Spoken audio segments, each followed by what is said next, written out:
Sa panahon ng mabilis na impormasyon at kaliwat kanang balita, kailangan mo ng isang channel na mapagkakatiwalaan, diretsyo at para sa bayan. Ito ang Balitang Pambansa, ang iyong bagong tahanan ng mainit na issue, tunay na impormasyon at mga balitang hindi mo dapat palampasin.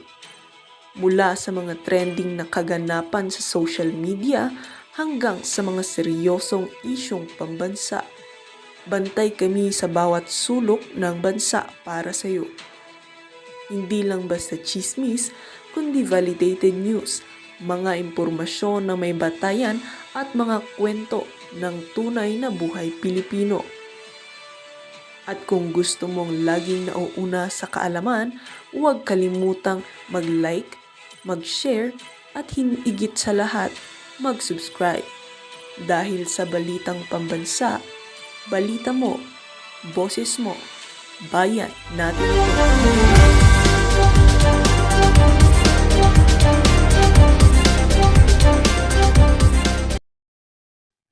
Talagang untouchable si Romualdez sa Martin Luther King, ha? Ay, kung hindi nyo kaya, panindigan yan.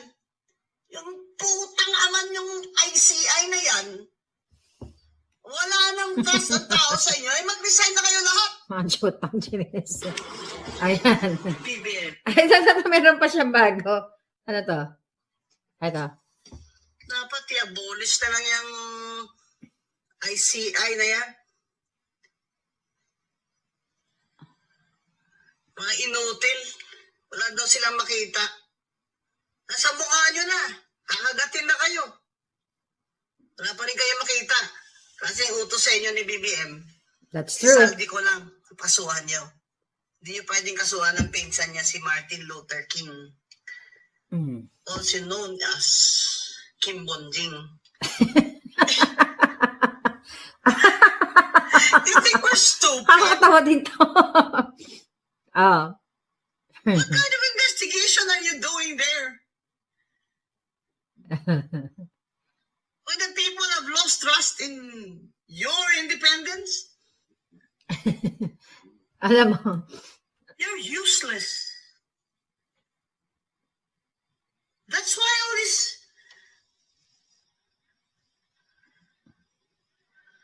other,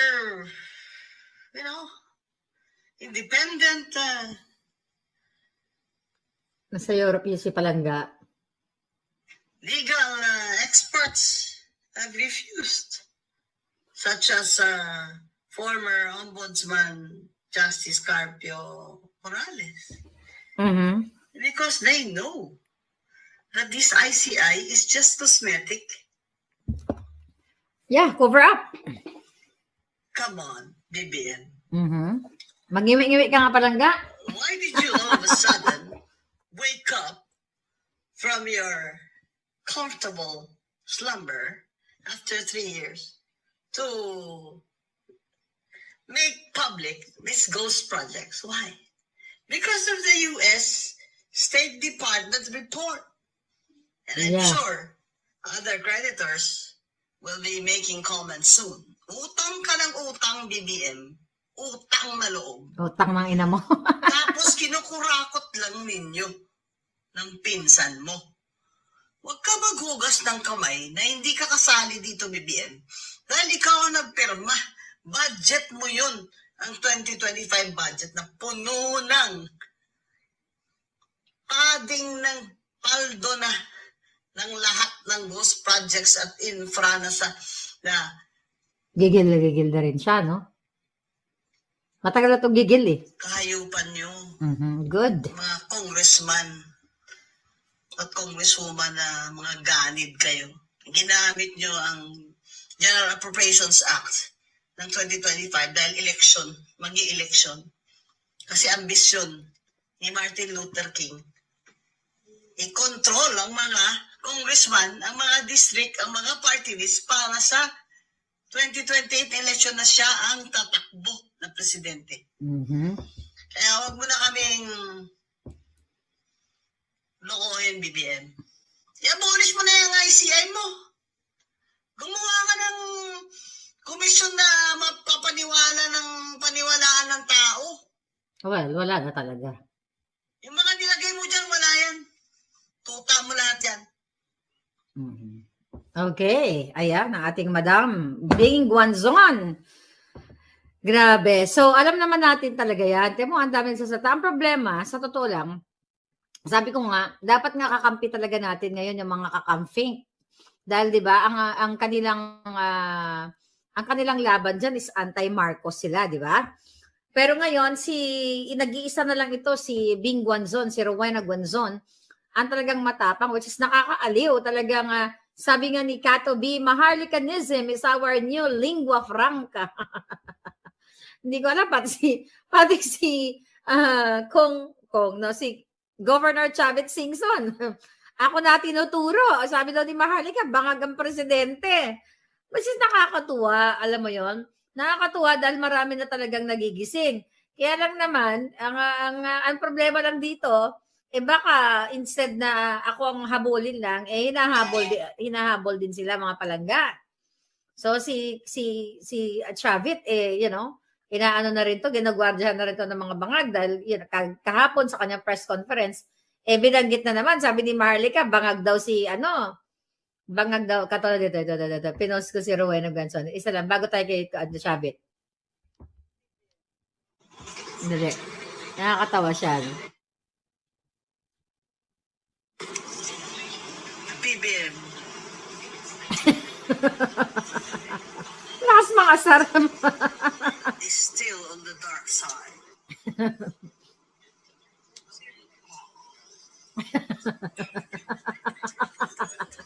Oh my God. Alam mo, gusto ko nakakatawa siya. Gusto ko tumamit paminsan-minsan eh. Parang sarap kainuman ng Coke. So anyway, sabi ko nga, mga palangga, kahit na hindi pa natin napapabagsak ang isang addict, kahit pa paano, di ba, Zorro, magkasama tayo, masaya na rin ako. Dahil ang dami na talaga nagigising. Ang kailangan lang talaga natin, gumalaw nga yung Gen Z. So, nakakaaliw si Commissioner Rowena Guanzon at aliw na aliw naman ako dito kay Chavit. Hindi na sila hinto ang kalaban. Hindi na sila nakakaramdam. Hindi ako nagsabi, pero si Maharlika, bangag daw ang presidente natin. Walang pakiramdam. Hindi niya na alam ang gagawin. So, maski mag-protesta kayo, hindi magre-resign yan. Pero kung si Maharlika na naman na may kasalanan. But yeah, Jean P. Gomez, we love Rowena Guanzon. Alam nyo, yan yung mga tipong, tao na talagang may pananindigan. Ako, admittedly, gigil na gigil. Alam mo, effective kasi talaga si Palangga, si Rowena Guanzon. Effective siya. Di ba? Aminin ninyo, nung tayo ay mga bangag, pagigil na gigil talaga tayo sa kanya. Kasi siya talaga yung umingi-wingi. Kaya gigil na gigil ako. Sabi ko, ito, babae ito, kababayan. Kung ano-ano rin yung sinabi ko. But I'm grateful sa kanya. Talagang, yung kanyang paninindigan, talagang hindi siya talaga nagpapatinag. Ang problema, ito mga hanghang, may tumitira sa kanya eh. Yung abogadong, guru-guru. Yung abogado natin pangalanan, sabi nga ni Commissioner Rowena Guanzon, clout chaser lang daw. Yung abogadong kakamping, tinitira siya na parang sinasabi, kaya lang daw ang konteksto, atong si Rowena Guanzon, ay ganito yung mga pinapakita ngayon, parang gustong makuha yung boto ng mga Duterte supporters. Bakit hindi? 'Di ba? Ako, I will campaign for her. Ngayon pa lang, kinakampanya ko na siya. Kung ano man ang gusto niyang tahakin sa buhay niya. 'Di ba? Kasi ito yung may paninindigan. Kita may mga kakamping niya. Yung mga, hindi naman to, mga wala naman to kwenta, actually, Commissioner Guanzon. Mga walang kwenta naman yung mga tumitira sa'yo. But again, mga kababayan, dahil siya lang naninindigan, dahil ang kalaban talaga dito si Marcos Jr. Ngayon, tingnan mo sila Dilima, sila Virus. Kiss us na kay Bangag. Sila nga talaga, mga very, sabi ko nga, prominent na nag-antay-antay Bangag. 'Di ba? Tapos ngayon, si Guanzon na very consistent, nang umingiwi-ngiwi na gano'n. 'Di ba? Yes, I will support her. Ngayon pala, ano man ang sabi ko, ano man ang takbo ni Com Guanzon later on. Diba? Tinira din siya ni Romualdez. I will support her no matter what. Kasi may paninindigan siya dahil hindi tayo dito bulag. Hindi ako saradong utak na si Guanzon, kakamping yan, sinuportahan niya si Lenny, ayoko, nagalit na ako sa kanya forever. No! Ang pinag-uusapan natin dito, mga palangga, yung paninindigan ng tao. Dahil hindi naman lahat ng kakamping ay mga julul. Diba? Meron mga julul talaga. Kasi mga kakamping na sumusuporta sa pagbabago na pareho natin, 'di ba? Hindi lahat ng supporter ng kakamping ay matitino. It's the same thing. Hindi lahat ng supporter ng Pangulong Duterte ay matino. Kaya nga tayo may alpotera, 'di ba? Natawa ako, Martin Luther King talaga. Parang incomparable naman palangga. Kawawa naman si Martin Luther King. Well, we all know na Luther talaga itong mga ito. So kaya kayo mga kakamping na hindi kayo politiko, 'di ba? You have to stick with Guanzon kasi siya lang yung kakamping na lumalaban sa mga bangag. Tingnan niyo mga kakamping, nasaan na si De Lima? O nasaan na si Ontiveros? O itong abogadong tumitira sa kanya, at saka incomparable ka. Huy, ikaw, guru-guru. Yung mukha mo parang ano tawag diyan, parang binlod sang bugas. My God, 40 years ago ko biglang naalala yung salitang yun. Alam mo yung mga binlod? Guru. Diba? Mambuisit na lang tayo. Diba? Hudas talaga yung si Martin Luther na yan, sabi ni DGS. So, hindi po lahat ng mga ng mga kakamping ay matitino. At para sa bayan, hindi rin lahat ng mga Duterte supporters ay matino. Kaya nga sabi ni Rebecca Ugata, merong kakampwet. Meron ding alpotera sa atin ng mga Duterte supporters. Meron ding bangaw, meron langaw. So, ganun talaga. So, ang gagawin natin mga palangga, talagang titignan natin kung sino yung mga naninindigan sa tama. Ito si Guanzon, maliban sa nakakatawa yung personality niya dahil talagang straightforward, ang lakas din, gigil din siya, at lakas din niya mangbuska, parang tayo lang yan. I think mga Ilongga, may mga talent yan, parang si Bogris lang yan. parang si Bilatchang Iloy lang yan, lakas din mga asar niya, no? Hindi ko alam itong mga Ilongga na itong mga kababayan ko, yung dipunggol, no? Diba? Binlod at tiktik sa siling ni Rosim de la Cruz. Hindi nila kayang bilhin si Attorney Bing. Totoo yun. Meow, meow, meow, meow. Sabi ni GTS Binlod na may bigas sa mukha. Yeah? Brenda Pekeo, di ba? Hindi binlog, binlod, letter D, di ba la? Di ba la? Na sa Ilonggo kasi naalala ko ng bata ako, gatipas-tipas ako sa bugas. Siling ni Lola. Sabi niya, ang binlod, hindi pag-iupod. Oh my God. 45 maybe 40 years ago. Nalalaman ng mga edad ni Inday. Now what, mga palangga? So ngayon, totoo sinasabi ni Guanzon. Well, yung tungkol sa, sinabi na ni Inday, sinabi na ni Maharlika, sinabi na lahat na si Bangag Jr. ay talagang cover up lang yan. Cosmetic lang yung ginagawa niya. Dahil gusto niyang panagutin lang, isa lang.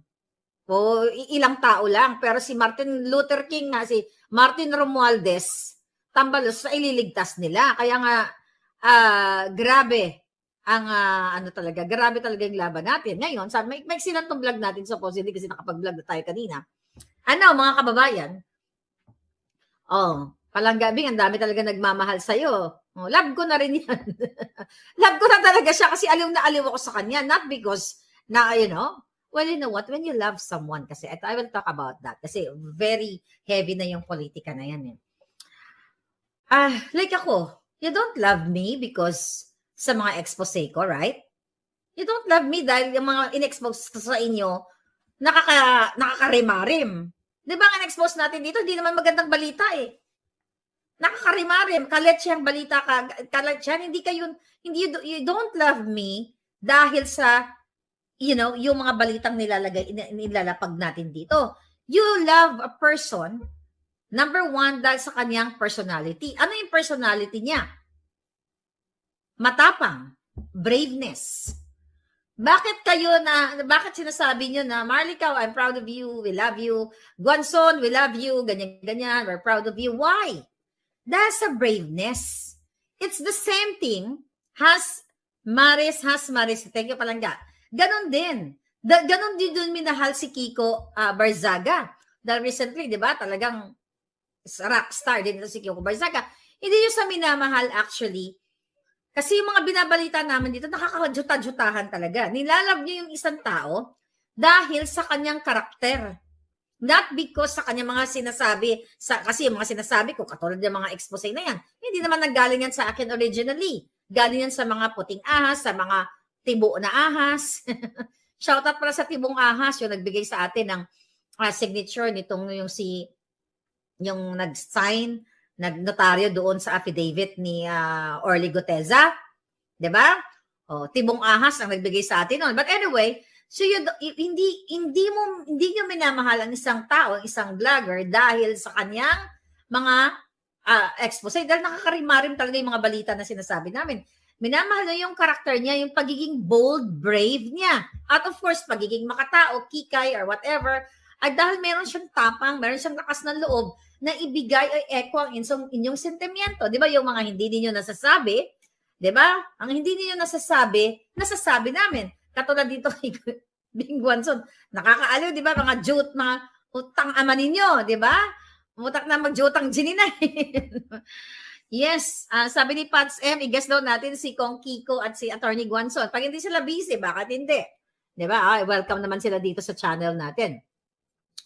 I like Attorney Guanzon for being so consistent na anti-Marcos siya, na na-realize natin na nabudol tayo at isa siya sa kakamping na may balls. Exactly. Kaya ako siya sabi ko, tingnan mo, ang expect natin dapat, mga kapalangga, na yung mga kakamping, dapat kakampi na natin yun dahil ang laban nila, anti-Marcos sila.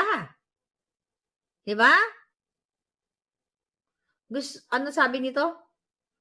Gusto mo ikaw ang mamahalin ng tao kasi nandyan ka, punta ka na lang dito sa rally. Ayan, katulad yan, yung alpot na yan. Yung mga alpoterang langaw na nagsasalta ng ganyan. Gano? At hindi ako naglilimos ng pagmamahal. Excuse me.